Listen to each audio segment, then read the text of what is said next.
It is that time again. Hey, I'm Amy and welcome back. It is that time of the month everyone loves. I know you guys love seeing these because I always have some fun stuff. It is time for my monthly haul of Blu-rays and DVDs, and this month some books. I do have a couple books. I talked a little bit about having these in my books for film school video. If you want to check that video out, it's up there, and I think it's a pretty good one, especially if you are into filmmaking or film studies or anything like that and you are thinking about going to film school. Definitely recommend that video because there are some pretty cool books in there. This week I have some books and I have some Blu-rays. And I also announced a couple weeks ago that I am now an Amazon affiliate, which means there will be links in the description to everything I show on here except for one. One thing will not have a link in the description. I will let you know which one that is and why when I get to it. But with the links in the description, if you click on them and buy the thing that is linked in there, I will get a little bit of a kickback, and it helps support this channel and it helps me make these videos so much better for you guys. I love being able to try to make these videos as awesome as I possibly can. So without further ado, I'm gonna get started on the books. Then I got some really fun Blu-rays to show you guys. So like I said earlier, these books are linked with the video I did on books for film school. So they are a little bit more intellectual, kind of. They're probably books that you would use if you were studying film theory or just practicing film criticism, I guess. Yeah. The first one is this Sergei Eisenstein book. It is called Film Form. I just got this a day ago. I think I just got it yesterday, but I've only had a chance to read a couple pages and I am actually really obsessed with it. If you don't know who Sergei Eisenstein is, he is basically the guy who invented the Soviet montage. He's a Soviet director. His probably most famous movie is Battleship Potemkin. He is one of the forefathers, I guess, of just what film and why film looks the way it does. And this book, and there is another one, it is called The Film Sense. I almost got that. They are kind of the Bibles for people studying film theory and just kind of wanting to learn how to make films. Both the books I got today are secondhand books. The link's in the description because I couldn't find the same secondhand books that I got because they are like one of a kind in a sense. The links in the description are for the new version of these books, or at least a new version. The ones I got are secondhand, so at least for this one, there is like someone has, here's a good example, has underlined different things, left annotations in the side, which personally I love. I do this myself, so it's always really great to see what other people have thought and either take from what they have thought and add to it yourself, and just use that as food for thought when you're reading through this. I've already glanced through it, and some of the things that they have underlined are really cool. Their are interesting. Their notes are really cool and interesting as well. This is just a book that I am going to probably nerd out on for a little bit. Definitely, what I've read of it so far and what I've looked at so far, if you are interested in analyzing film any further or learning to make films, I definitely recommend this book along with some of the other ones that I recommended in my video that is linked in the card. The next one is a pretty hefty one. This one is also secondhand, but it is a very, very great condition. It is called the new Biographical Dictionary of Film. That is the updated and expanded version. It is the 5th edition. It is very, very heavy, but it is basically, it calls itself a dictionary, but I would consider it more of a encyclopedia of a bunch of filmmakers and actors. And yeah, so it has the person, this paragraph right here is the end of Stanley Kubrick's, and then on this side it is Akira Kurosawa, because that is who is ending the page. But basically this entire page is Akira Kurosawa. I have looked through this very briefly. Well, I spent almost an entire hour looking through it, and if you are just a nerd for filmmakers and learning about their history, this is a great book.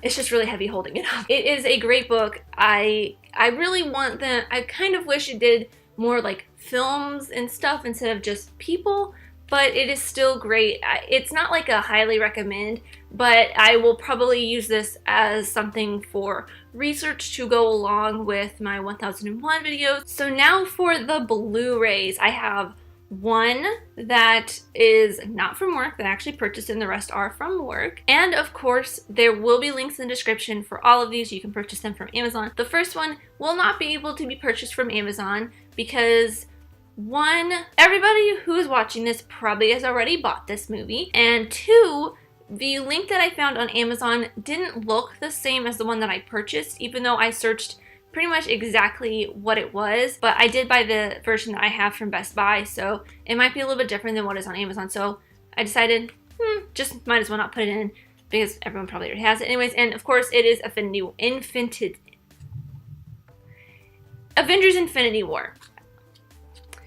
I mean, I don't know what else there is to say about this. It's pretty awesome. The slip and it's the exact same thing, but this has, if you add it to your Movies Anywhere account, if you have the digital code, it has some really cool bonus features in it that I have started to watch. You also get them on the Blu-ray as well, but there is a bonus that is exclusive to the Movies Anywhere or the digital copy. It is a roundtable with all the directors. I watched probably the first 5 or 6 minutes of it, and it's really cool. It has pretty much every director except for the director of Iron Man 3 and both the first and the second Thor movies. So basically has the directors of everyone's favorites, and it's really cool. Like, they even have Ryan Coogler there. The first couple minutes, Taika Waititi is not there, but they say there's a special guest appearance with Taika Waititi. So I have yet to get to that part, and I'm really excited to get to that part. Of course, I got Infinity War. I did not get Deadpool 2 yet because that just came out a couple days ago, and I am trying to save a little bit of money. Links in the description to purchase any of these movies. Trying to save a little bit of money for some fun things that are coming up that I will probably be talking about soon. But let's continue. The next one the next two I am so super excited to talk about, and all of these are still the shrink wrap, just saying. But the first one I'm going to show you from work is one that I have been so excited for us to release since I heard that we were releasing it. If you have been on my channel since the very beginning, since like last October at least, and I've probably talked about this even since then, my absolute favorite horror movie, which I don't really consider a horror movie. I guess if I were to say my favorite horror movie, it would be Halloween, but this is my favorite scary movie. It is a movie from, when is it? The 50s. It is from the late 50s, like 59. If you know my channel at all, you know that I have actually done a video about it. You can check it out up there if you want to. It is a review of it, why I think it is the best horror movie of all time. It is The Tingler. If you like old-timey horror movies, or if you like old classic Hollywood movies, if you like Vincent Price, it's just William Castle. Everything about this movie is my absolute favorite. I just love it so much. Definitely recommend checking it out if you get the chance. I've watched this on the Blu-ray. They did a new scan of it, I believe. I think they did a new scan of it. Either way, new scan or not, it looks so much better on the Blu-ray than it does on the DVD that I have. It's definitely one you need to check out. And the next one, a lot of my 90s kids and 80s kids will know what I'm talking about, and will probably have already heard that this movie has been released on Blu-ray, because the day we released it, everyone was kind of freaking out. A lot of nerds were freaking out about this, and I'm very excited to have gotten this movie. Mac and Me. I haven't seen it, but I've heard so much about it because my boss is like obsessed with this, so very good. If you like 90s nostalgia, 80s nostalgia, you definitely want to check this out. If you have heard of this movie and you haven't seen it, I have heard it's just pure 90s, 80s funness. It's meme central. If you watch Paul Rudd, anytime he's on Conan, he brings a clip from this movie to show. He's not in the clip, but he brings it as a joke, and it has been a meme forever, and yeah, definitely recommend this movie. The next one I have is one that a lot of people probably won't really know, but I watched a little bit of this when I was doing some QC. It is Someone's Watching Me. It is kind of a really creepy and scary movie. It's about this woman who moves into an apartment, and this guy is just kind of stalking her. He's just watching her, calling her, sending stuff to her apartment. It's very creepy, and especially as a single woman living in an apartment by myself, this is kind of one of my worst nightmares. From what I saw, it looked genuinely terrifying, and I don't say that about a lot of older horror movies unless it's like, well, even some of like the slash movies that I really like, they're not like super terrifying. Like Freddy Krueger, like Nightmare on Elm Street is really kind of funny to me just because of Freddy and the way Robert Englund plays him, but they're like, Halloween is genuinely terrifying to me, and movies like that, not Texas Chainsaw, whew, that one's a scary one, but this one is, most of the movies that we put out at work, like the scary movies, are kind of like the Tingler, where it's a little funny, that, or it's a movie that is supposed to be scary, but it's not, it's just kind of funny, or it's a movie that was scary back in the day when it was made, and that's why I love those kind of movies, because I love the history of why it was scary in the first place. Like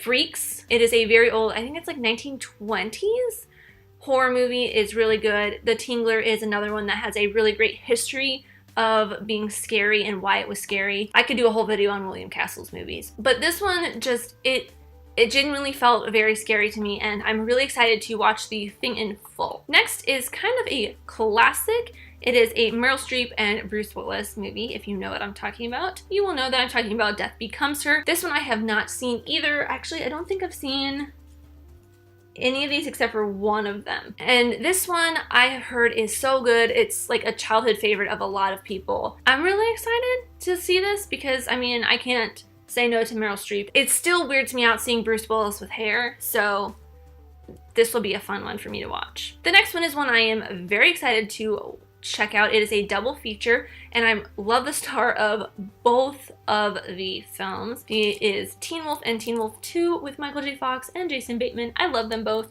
I feel like I have seen Teen Wolf before a long time ago, but I don't think I have not seen Teen Wolf 2. It'll probably be fun to kind of refresh Teen Wolf in my mind and watch Teen Wolf 2. I had thought that Teen Wolf was on the 1001 checklist. It's not, sadly, but I'm still probably gonna watch this anyways. Next, I have two very classic horror movies. One of them I told myself I would probably never watch. One of my coworkers has one of these at his desk, like a character, like the killer from this movie at his desk, and I absolutely hate it. But I saw it on the shelf and I was just like, you know what? I gotta face my fears. I gotta just pull this movie down. I gotta watch it sometime. And that is Child's Play. Yes, I absolutely am terrified of Chucky, and I am going to face my fears and watch Child's Play. I know it's more funny than scary, but dolls freak me out, especially ones that talk and that look like this. Like, just look at him, he's so terrifying. I'm gonna face my fears. I'm gonna watch Child's Play.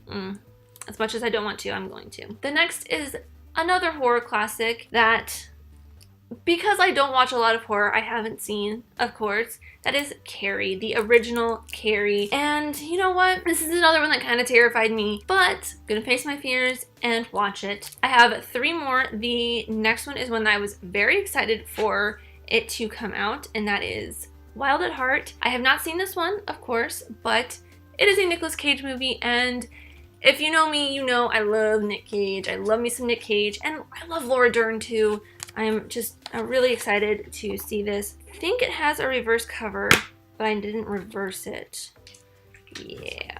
So this is the cover that we made, and then this is just the normal cover that I will be reversing right here on camera. Yeah, so there we go. That's why I love our special editions. They look so cool. All right, and this last one is another older movie. I have one more new movie. That is my last one, and that last one is the only one I have seen out of all of these. It is Where the Buffalo Roam. It is a Bill Murray movie about Hunter S. Thompson. Bill Murray plays Hunter S. Thompson. I don't know a lot about this. I have seen Oh, why am I blanking on the name? The one with Johnny Depp. I have seen that one. I don't know why I'm blanking on the name. I'm too lazy to like look it up right now. But I like Bill Murray. I couldn't pass up Bill Murray. And the last one, a lot of people probably don't know a whole lot about. But if you follow me on Stardust, I did a review, a quick reaction to it a while ago on there. It is a new movie that we released through work, and it stars Jermaine Clement and Elliot Gould, who, if you know who Elliot Gould is, he is in a lot of stuff, but a lot of people know him as Monica and Ross's dad in Friends, and I mean, I hope everyone knows who Jermaine Clement is because he's great. It is Humor Me. I got the Blu-ray of it. It was pretty good. It's kind of funny. I mean, it lacks a little bit, but I enjoyed myself watching it. I enjoyed it enough to grab it off the shelf for free. It's got a nice, heartwarming story in it, so I would recommend checking this out if you really feel up to it. But I think that is all the stuff I have gotten for the month of August. It's definitely not as big as last month. If you want to watch that huge haul, you can check it out in the corner up there. Let me know what you guys got for the month of August down in the comments below. But thank you guys so much for watching. I really truly do appreciate every single one of you. Let me know who you are in the comments down below, and let's be friends. If you enjoyed this, leave a like and subscribe if you're new, because I love talking all things movies, TV shows, filmmaking, film history, all that fun stuff. And I'll talk to you next time. Bye!